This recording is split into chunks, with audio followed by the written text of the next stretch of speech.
Hello, everyone. Well, this is interesting. First, we had a Russian oligarch, Roman Abramovich, offering to take a message from Zelensky directly to Putin. And now we have a Russian representative meeting with French, German, and British ambassadors. What is going on?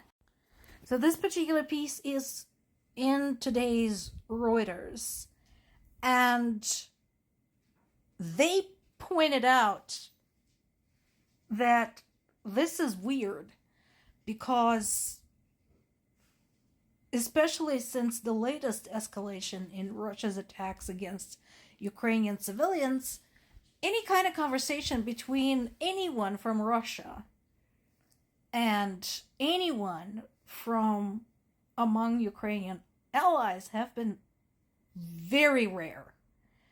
And we already know that specifically France, Germany, and Britain are not just allies, they're outspoken allies of Ukraine. They have been providing financial aid, and they're also now Ukraine's business partners, particularly in the military-industrial complex. Because Ukraine now has some type of collaboration or multiple collaborations going on with all of them when it comes to specifically drone production. So, yeah, I'm wondering what is happening. And also, I'm curious whose initiative is this?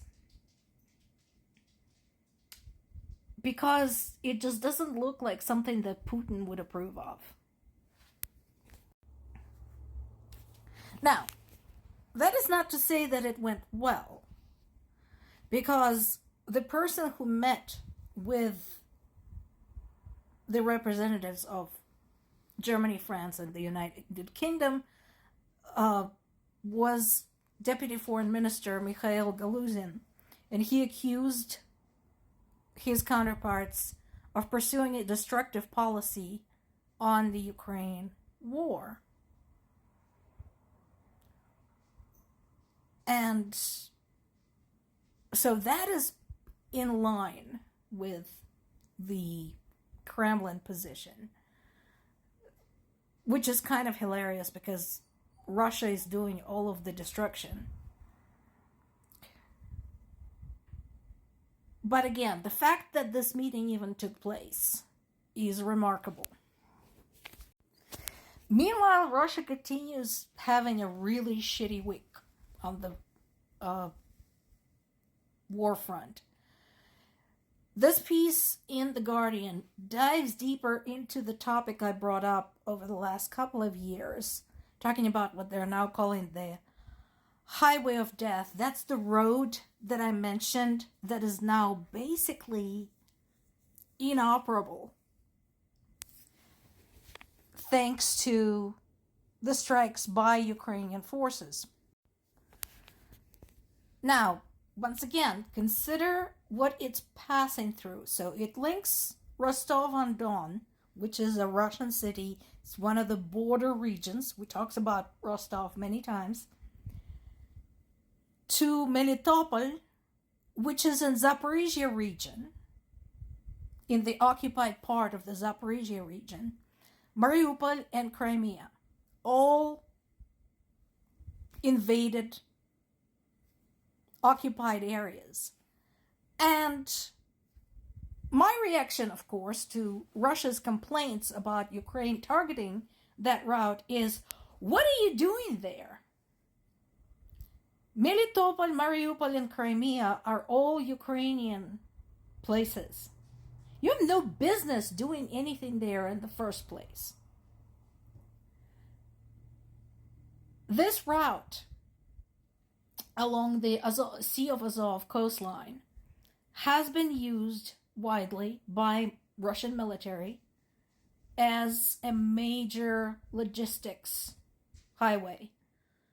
Trucking in troops, trucking in supplies, and so on and so forth.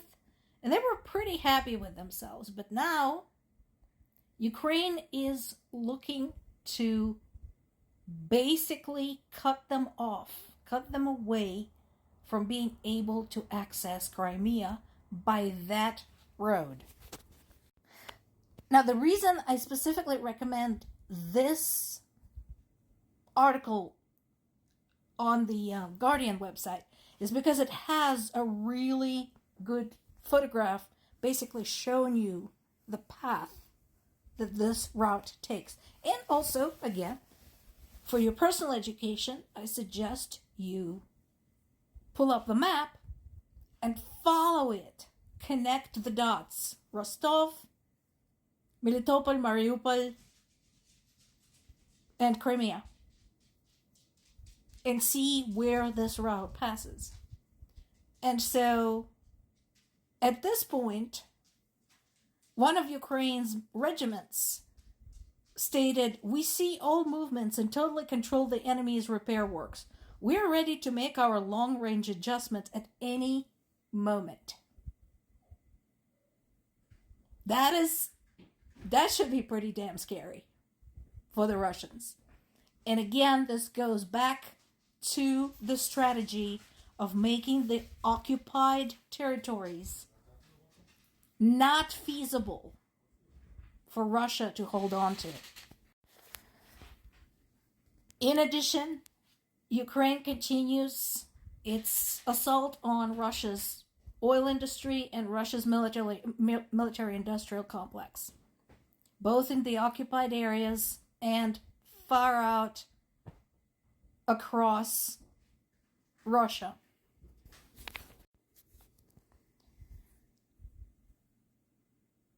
At this time, in Crimea,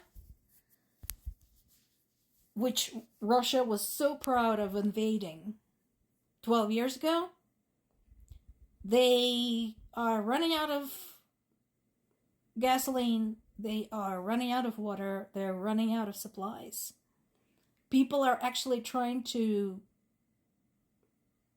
sneak out using military routes to stock up on those things. And I'm like, nobody wanted you there anyway.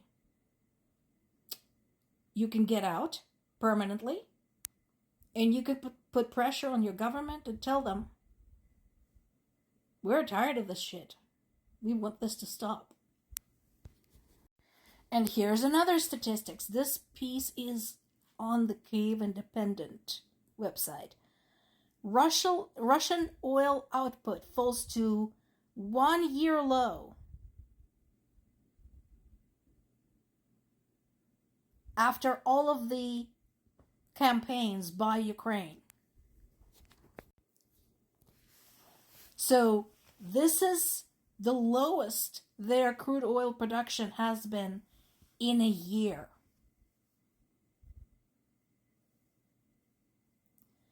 Which, as I mentioned before, means that Russia cannot cash in on the current gas price hike and crude oil price hike because they can't do anything with it. They can't pump it, they can't refine it, they can't transport it, and they can't securely store it.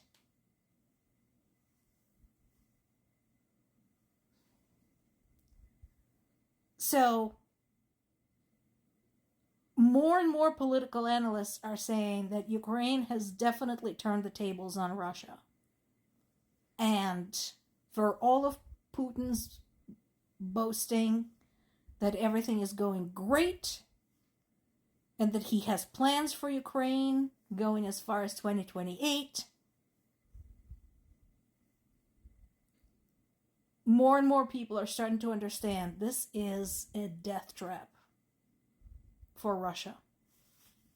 More to come.